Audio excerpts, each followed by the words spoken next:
roofing underlayment is applied to the plywood sheathing.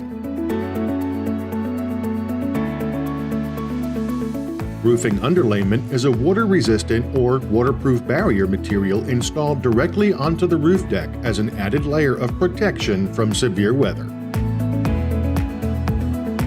View of the roofing progress at the back of the home.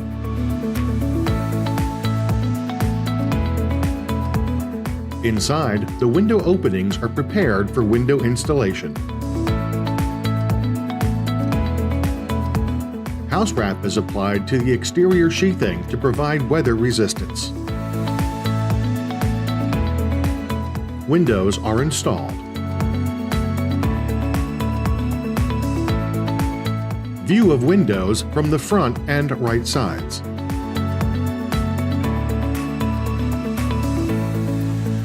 Siding is installed at the garage, leaving room for brick installation underneath. Trim is installed around the windows.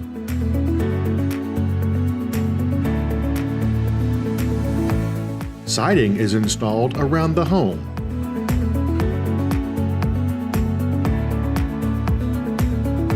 Cedar lap siding and gable accents draw the eye, and the Therma-Tru entry door will be stained to complete the welcoming entry.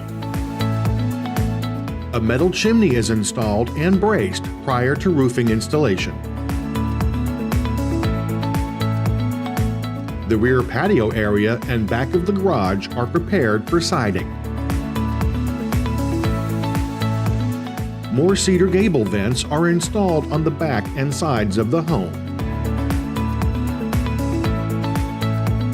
Inside, insulation is installed to fill exterior walls. Cedar posts are installed at the front porch.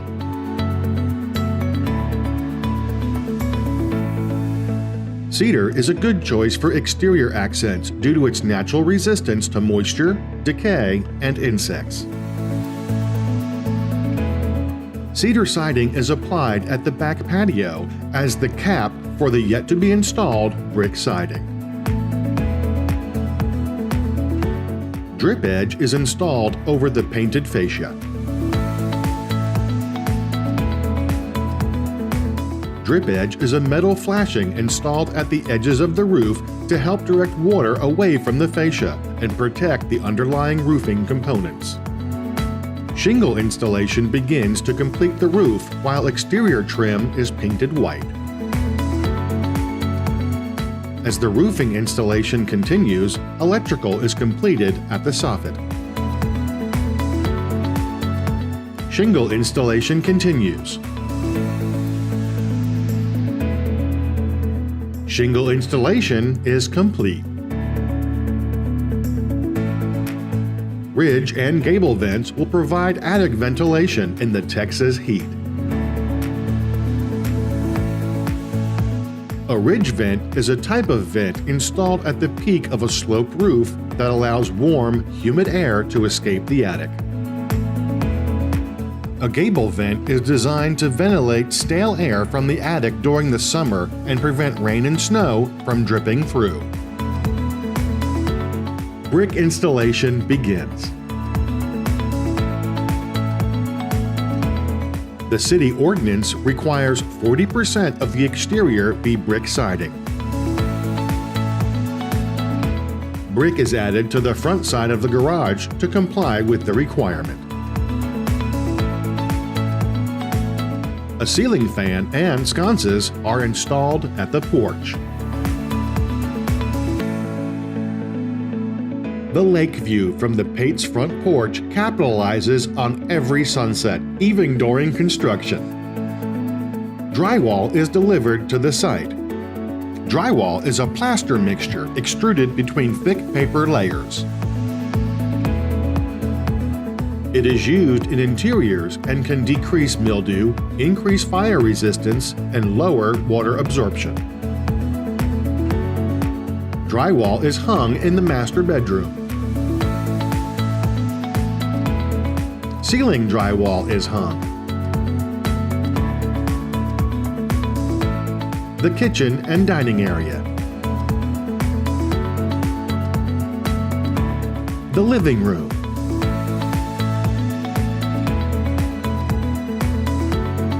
Drywall tape and mud are applied to the drywall seams.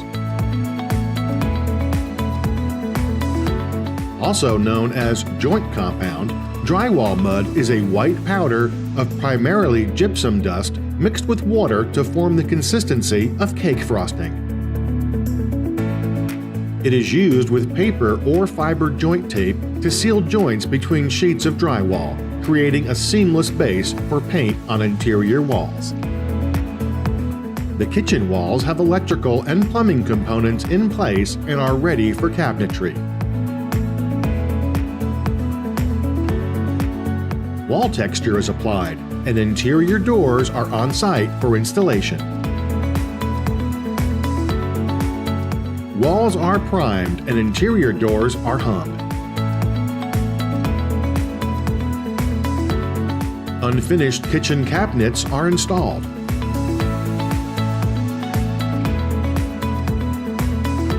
Cabinets and walls get their final coats of paint.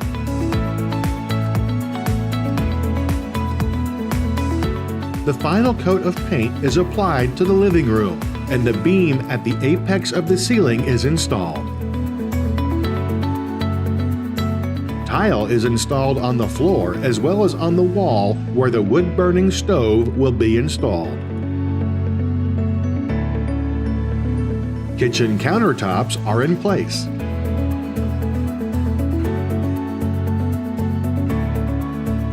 Light fixtures, HVAC vent covers, a ceiling fan, outlet covers, and the wood-burning stove are installed. Come back and see how the Pate build progresses through the move-in process in Part 4.